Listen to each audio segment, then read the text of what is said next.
Good afternoon, everybody. My name is Josh Lamb, and I'm the Director of GEMA Homeland Security. Today I'm joined by Will Langston, who's our state meteorologist. Earlier, we briefed Governor Kemp, who's been leading our response over the past week. We've been in constant communication and continue to do so through the entirety of this event. As a recap of information that was put out yesterday, Governor Kemp issued a state of emergency order for all 159 counties, which will remain in effect through January 29th. The state of emergency makes all state resources available for local governments and allows for more efficient deployment. The State Operations Center will activate at Level 1, full activation tomorrow at 7 a.m. and will operate 24/7 until winter weather has passed. A major winter storm is expected to bring significant impacts to North Georgia and Metro Atlanta this weekend. The timing for onset of winter weather is expected to begin Saturday afternoon at the earliest. The primary precipitation type is still expected to be freezing rain with ice accumulations of 1/4 to 1 inch, generally along and north of the I-20 corridor. An ice storm warning has been issued for most of North Georgia. Confidence is high for major and prolonged impacts in these counties. Several counties north and east of Macon remain under a winter storm watch. Let me go back. Several counties north and east of Macon and southwest of Atlanta remain under a winter storm watch. Significant ice accumulation is possible in the watch and warning counties between Saturday afternoon and Sunday night. Temperatures will drop below freezing Sunday evening and will remain very cold all the way through Tuesday. Prolonged freezing temperatures will cause roads to refreeze. Extreme cold watches and warnings will be possible on Monday night and Tuesday morning.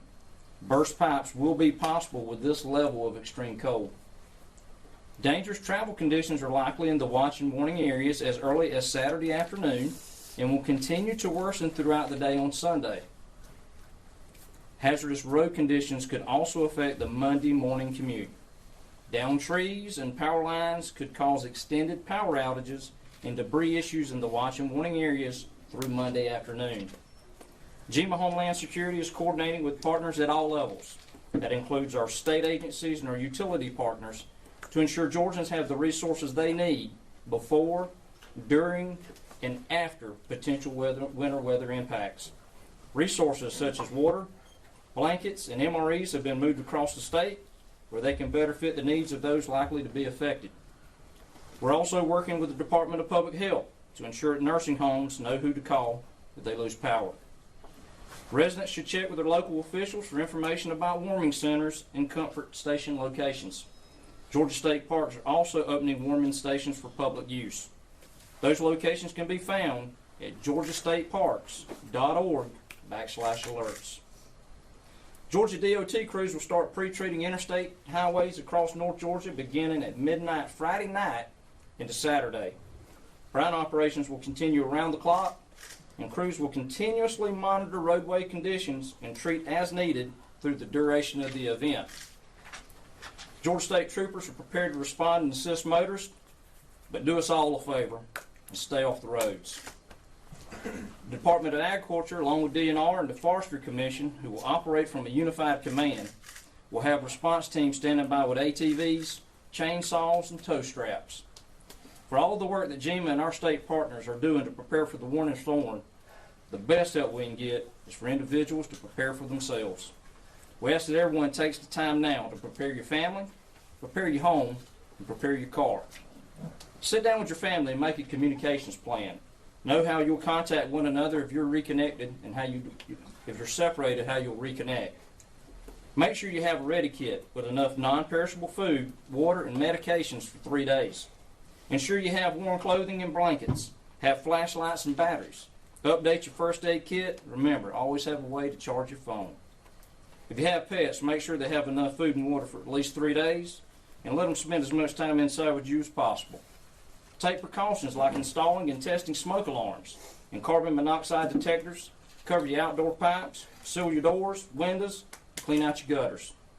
Think of ways to safely heat your house, especially if the power goes out. And remember, never use your oven to heat your house. And don't bring a portable generator inside. Before the storm hits, make sure your gas tank is full and prepare an emergency car kit, including a first aid kit, cell phone charger, jumper cables, blankets, water and snacks, and an ice scraper. Starting tomorrow, we ask that you stay off the roads as much as possible. Not only does staying off the roads ensure your safety, it ensures everyone's safety, and it allows Georgia DOT crews the time they need to be able to work on our roads. If travel is necessary, I ask you to slow down, allow extra time, and be especially careful on bridges and overpasses as they freeze first. If everyone takes the time now to follow these steps, GEMA and our state partners will be better able to respond to needs as they arise. GEMA Homeland Security will continue to monitor the winter weather, collaborate with our local and state officials to assess conditions, and determine the best steps to keep Georgians safe. We ask that you follow all our guidance from your local officials, and continue to monitor your local National Weather Service and trusted news sources for the most updated information. GEMA Homeland Security will provide additional information and updates regarding winter weather via our website, gema.georgia.gov, where we have a page dedicated to this event. You can also follow us at Georgia EMA HS for updates on social media, or follow our state and local partners. With that, I'll open it up for a few questions. Director Lamb, if I could, I have questions obviously for you, but for Will Langston, I wanted to ask you, does this storm have the potential to be the worst ice storm we've seen since 2014, and what does that mean for trees, power lines, and roads? I think so. This is the first time that we've had an ice storm warning issued in Georgia since that event. It wasn't Snowmageddon, it was actually the event right after that. So it has been about 12 years since we've had these areas that have been forecast to have this amount of ice. If we remember back then, we did see significant impacts, and they were prolonged. They lasted more than a day or two. In some cases, some areas were, tough to travel on with power outages for at least a few days. So the area that's under an ice storm warning right now, which is most of North Georgia and north of I-20, should expect to see some significant ice accumulations. We're talking 1/4 inch to an inch of ice. That is a lot of ice. That is going to do a lot of damage to trees and power lines. Travel is going to be difficult to impossible for most areas. Metro Atlanta to the north, up the I-75, 575, 400 corridors all the way to the state line. Metro Atlanta to the east, all the way down I-20 to Augusta, and everywhere north and east of those interstates. So really that northeast quadrant, northeast of Metro Atlanta, and including much of the Metro Atlanta area, we're expecting significant ice accumulations. Travel will be extremely difficult in spots, and maybe extended power outages as well. Sir, you give these, official statements all the time, and then there are people who have that false sense of security and say it's not going to happen to me. What do you need to tell them to make them know this could be detrimental to you? Yeah, great question. I think, like I mentioned, it's been 12 years since we've had an ice storm warning in Georgia. So this is not a product that we see issued every year. It's pretty rare. So I think that indicates the confidence in the forecast for this event and the need to take it very seriously. What are the guardsmen do that 500 I think Governor Kent mentioned? Can you explain to us in the likelihood what their roles would be with this winter storm warning? They would be important coming in after the event, helping with the cleanup. So there's 500 that are on the SOE. Hopefully we don't need that many, but they would be there if we did to help on the backside of the storm with the cleanup. Director Lamb, you talk about the activation of the Emergency Operations Center. In practical terms, for people at home, what does that mean about freeing up resources and getting them to where it's needed? Well, it's a lot about collaboration. So when you think about the SOC, think about all the necessary stakeholders coming together and being in one place, which really makes communication a lot easier. We're able to problem solve. It makes things flow a lot better when you get people in one room. So when people at home think about the SOC, think about collaborating between all the agencies that are needed in an event of this type. And also, what would be the difference between somebody experiencing an emergency, calling 311 and then 911? A lot of times in those scenarios, people can panic. In what instance would they might want to call 311 versus 911? Well, normally you reserve 911 for a life and death situation, and that's usually where that line's kind of drawn. Were crews staging already, or had they begun to stage? We're early on in our preparation. We have utility crews coming into the state. I don't know that they've staged anywhere yet, but all of that is in motion as we speak. Director Lamb, what advice do you have for folks? They may be in Suches or Galataga, and they get hit with this ice storm, and they are without power, and they're deep in the woods. What would you tell them now about when you may be able to get to them, what they need to do now to prepare for what could be days without power? Yeah, and I think that's a great point, and it goes back, I think, to one of the previous questions about everybody saying it won't happen to me until it does.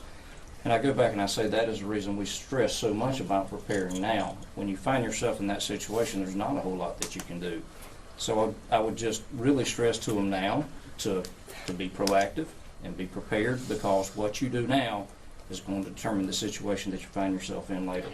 It sounds like the other areas, Columbus, Augusta, Savannah, may not be as impacted, but they could still see some effects. Do we have any indication on how those areas may be impacted in the state?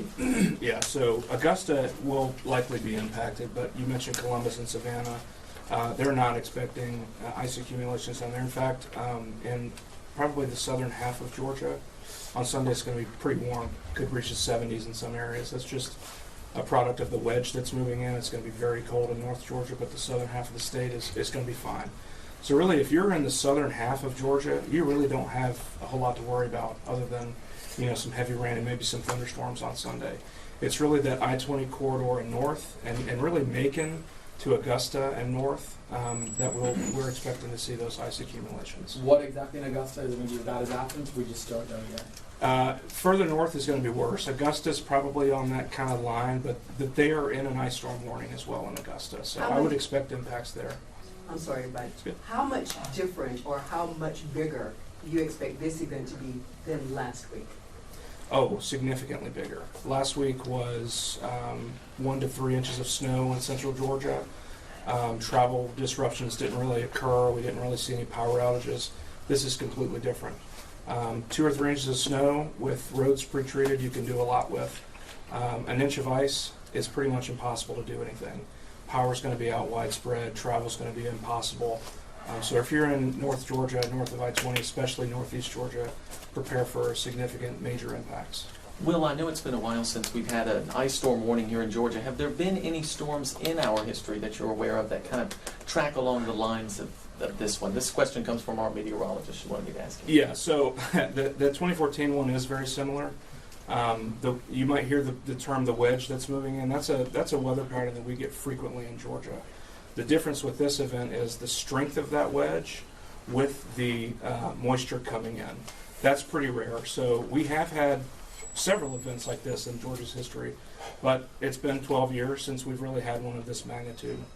Director Lamb, can you talk about GEMA's role in this? Obviously, civilians think that there's a bunch of people running around with GEMA jackets on. Explain GEMA's role and all the agencies that you have and how you coordinate them to a single emergency response. Sure. So GEMA at our core is a coordinating agency, and one of the major roles we play is just that. So our state partners, as y'all know, are great, whether that be DPS, Forestry, GBI, all of the state partners. We work together very closely. And it's times like these that we take on the coordinating role. We look at the task at hand. We divvy it out amongst all of us. We use the state of emergency to kind of cross maybe some non-traditional roles that we have in the past to make sure that we are getting the most effective response to Georgians in need. Is there potential for commutes Tuesday morning to also be impacted from this? Yeah, it's a good question. So another issue we're going to run into, even after the freezing precipitation moves out Sunday night, is temperatures are going to drop well below freezing on Monday morning. So any moisture that's remaining on roads, whether that's from freezing rain or rain later in the day on Saturday, if it's not dried up off of roads by late Sunday night, early Monday morning, it's going to freeze. So I would expect pretty significant impacts across North Georgia for the Monday morning commute. Tuesday morning, we're getting some of the coldest air that we've had in North Georgia in years. We're going to see single-digit low temperatures. That's air temperature with wind chill closer to 0 or maybe negatives. So Tuesday morning is going to be brutal cold. Obviously, anything that remains on Tuesday morning is also going to be frozen. Director Lamb, can you talk about any kind of help that we are getting outside of the state of Georgia? Are there other resources being pulled in from Florida or perhaps even from federal help down the line? I know it's a big moving storm. Right now, we don't have, I talked about the utility companies coming in earlier. Right now, those are the only ones that we are getting from out of state, but obviously that would change as resource needs change. But for now, it's just utility companies that are coming in from out of state. Go back to earlier question too, when I mentioned state partners. I'd be remiss if I didn't mention GDOT. They are awesome, and they do such a great job, and they're so good at what they do. And going back to the coordinating piece, we do everything we can to assist them, especially in times like this. Director Lamb, it seems like today is the day for preparation. Tomorrow, the day for action here at the Emergency Operations Center, and hopefully inaction for people at home. What is one thing that you would tell Georgia families tonight that they need to have on their mind before they go to bed? Be weather aware. Stay informed. Between our website, FEMA's website, there's a lot of information out there as far as being prepared. But I would say the biggest thing I stress to them is have that interest in being prepared and what that means, and then go seek out and actually do it. Because we talk about this all the time, and we've mentioned it in here several times today. We all believe it's not going to happen to us until it does. I would just tell everybody if this storm is significant enough, you need to be taking the proper preparations now and not to wait till later, because you may not have that opportunity. What about panic buying? Are there examples that you want to tell people people may be trying to be proactive, but also that could mean less supplies for other folks? What do you want to tell those folks? Tell me the first part again. About panic buying, people going in. Well, don't panic. I mean, that goes into part of taking, being prepared. You get prepared where you don't have to panic. So, yeah, don't panic buy. You go out and get what you need when you need it. You look at again, it's part of being informed, being weather aware, and that way you can make smart decisions and don't panic buy. For those people that can't access this online, you said that can't access resources because other people did panic buy, how can they get resources for FEMA, water, blankets? Where do they get those things? We're moving them around the state. What I would say is you reach out to your local government, who all have contacts with us. That's one of the things that our EMA coordinators do. You reach out to your local county government, and they have the ability and means to get in contact with us, and we move stuff around the state for just such instances. Really quickly about farmers, I know some of them are still reeling from Hurricane Helene, especially in Augusta, the rural parts of Georgia. This is certainly going to be another impact. What's being done to help protect our rural communities, especially farmers, still reeling from the last one? Well, I think farmers are going to fall into the category of everybody else. This is one of those things. We obviously can't prevent an ice storm. I know everybody's doing everything. Again, and that kind of goes back to the individual preparedness piece. The farmers are more knowledgeable in what they need to do to prepare for the ice storm than I am. So that kind of falls back into the individual preparedness piece and being prepared and informed, so they can take the necessary steps that they need to. I know you talked about local governments. How are you guys coordinating with some of those local governments to help people who might be especially vulnerable in this instance, like elderly folks or might be medically fragile folks as well? Right, great question. So multi-piece, one of the things I would say that's very important, when you have an EMA director that is put forward into a county, they go through an EMA school, which we host here at GEMA. Through that, they're made aware of a lot of the resources that we have and the necessary communication channels to go through to get it. So we establish that link early on when the EMA director is taken on it at the local level, so those relationships are there. So the counties are aware of it. We have those relationships through our EMA coordinators that then coordinate through those directors. So we have those relationships in place for just times as these. What is the deadline? We're talking about preparation. What is the deadline you need to be done with your prep by this time?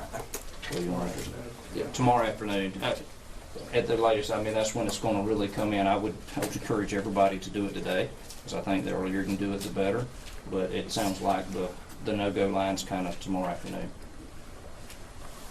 Really quickly, can you just say a quick little recap on north of I-20 and the ice and the impact of that on power lines and down trees? I think for people watching who may have missed that earlier on. Yeah, so anywhere where you get ice accumulations of more than 1/10 of an inch, you're going to have difficulties traveling. When you get to 1/4 to 1/2 inch of ice, you cannot drive on roads. That's also the sort of level that power lines and trees start to come down, because the ice builds up on the power lines.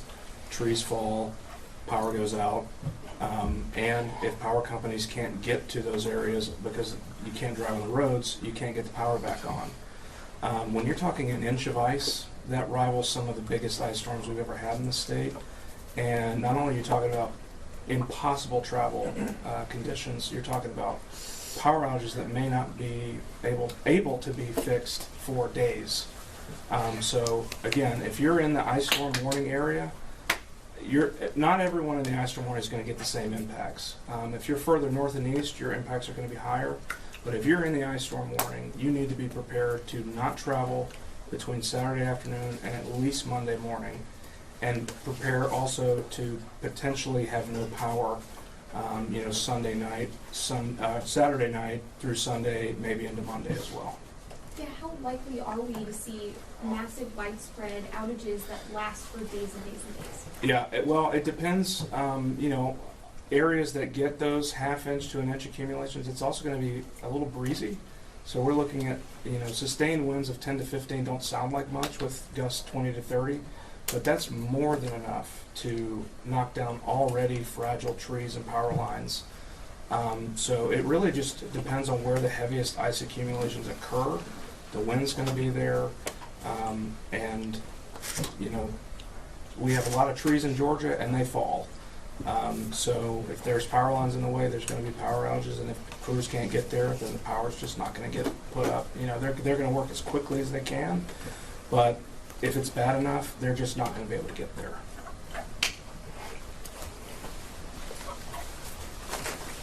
Thank you very much.